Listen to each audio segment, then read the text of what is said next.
বন্ধুরা, ভগবান শ্রীকৃষ্ণকে পাওয়ার অনেক উপায় রয়েছে, তা তিনি নিজেই শ্রীমদ্ ভগবদ গীতায় বলেছেন।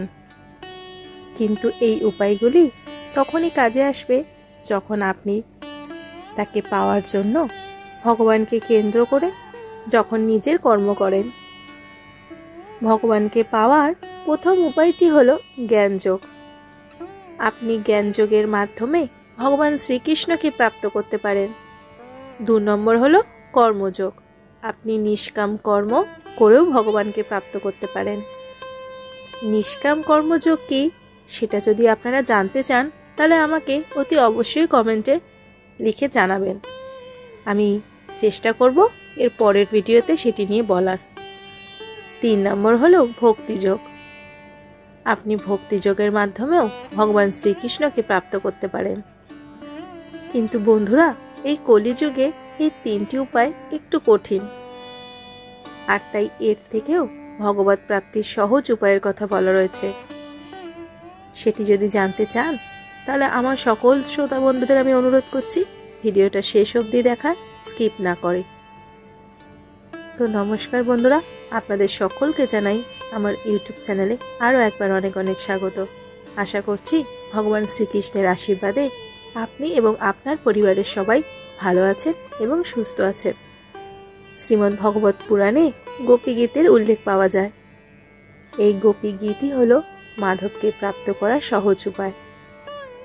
সাধু সন্তরা বলেন যে মানুষেরা রোজ গোপী গীতের পাঠ করেন তাদের অবশ্যই ভগবান শ্রীকৃষ্ণের দর্শন ও ভগবত প্রাপ্তি হয়ে থাকে। সন্তের কথা অনুযায়ী এই কলিযুগে ভগবান শ্রীকৃষ্ণকে প্রাপ্ত করার সবথেকে সহজ উপায় হল শ্রী রাধারানীর নাম। আপনাকে বেশি কিছু করতে হবে না, আপনি শুধু একবার মন থেকে রাধারানীর নাম নিন। না জপ তপ, না পূজা অর্চনা, শুধু রাধারানীর নাম নিন। শ্রী রাধে, শ্রী রাধে, জয় শ্রী রাধে। কারণ রাধারানী হল সবথেকে বেশি করুণাময়ী। তিনি সবার আগে সবথেকে তাড়াতাড়ি এবং অল্পতেই সন্তুষ্ট হন, আর এর প্রমাণও কিন্তু বিভিন্ন ভজনে পাওয়া গেছে। আর তার মধ্যে একটি হলো রাধে রাধে জপ চলে আয়েঙ্গে, আয়েঙ্গে বিহারি, চলে আয়েঙ্গে বিহারি। আরেকটি ভজন হলো बोलो राधे राधे राधे राधे राधे बेड़ा पार हो जाएगा। শ্রী রাধারানীর নামের মহিমা অপার। তাই যদি আপনি শ্যাম বলে ডাকেন তাহলে আপনার ডাক শুনে শ্যাম নাও আসতে পারে, কিন্তু যদি আপনি শ্রী রাধের নাম নেন তাহলে আপনার শ্যামের দর্শন কিন্তু একটা না একটা সময় অবশ্যই হবে।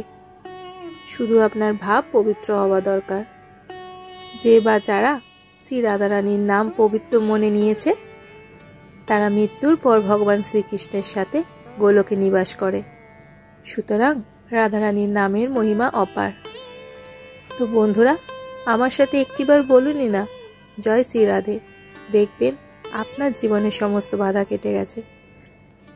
শেষে আপনাকে এটাও বলবো, যদি আপনি মনে করেন যে আপনি জ্ঞান মার্গে চলতে পারবেন তো আপনি জ্ঞান মার্গে যেতে পারেন।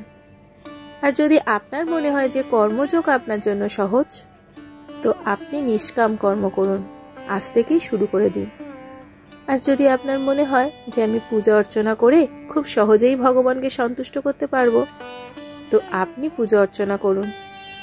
কিন্তু এই 3টে জিনিসের মধ্যেই একটা জিনিস সর্বদা খেয়াল রাখবেন, আপনার শ্রদ্ধা অটুট হওয়া দরকার। অর্থাৎ ভগবানের প্রতি আপনার বিশ্বাস থাকা দরকার। আপনি এমন একটি সহজ উপায় ভেবে নিন বা বেছে নিন যেটা করতে করতে আপনি হাঁপিয়ে যাবেন না, বরং আপনার উৎসাহ দিন দিন আরও বাড়তে থাকবে। এই কলিযুগে একমাত্র ঈশ্বরের নামই যথেষ্ট। এখন অনেক ভক্তের মনেই প্রশ্ন আসতে পারে যে ভগবানকে তাহলে কবে পাবো, কিভাবেই বা পাবো এবং কোথায় পাবো? তো সেই সব বন্ধুদেরকে বলবো, একটু অপেক্ষা করুন না বন্ধুরা, তার উপরেই সব কিছু ছেড়ে দিন না। আপনি শুধু তাকে ডাকুন। যারা যারা নাম নিয়েছেন তারা সকলেই ভগবানকে পেয়েছেন। তাই বন্ধুরা, আপনার প্রেম যদি সত্যি হয়ে থাকে তাহলে আপনি ভগবানকে ঠিকই একদিন না একদিন পাবেন। তো বন্ধুরা, কেবল রাধারামই হচ্ছে যথেষ্ট ভগবান শ্রীকৃষ্ণকে পাওয়ার জন্য। জয় শ্রীকৃষ্ণ, জয় শ্রী রাধে। বন্ধুরা, আজকের ভিডিও আমি এখানেই শেষ করছি। ভগবান শ্রীকৃষ্ণের কাছে আপনার এবং আপনার পরিবারের সকলের মঙ্গল কামনা করে সকলে ভালো থাকবেন, সুস্থ থাকবেন। দেখা হবে পরবর্তী ভিডিওতে।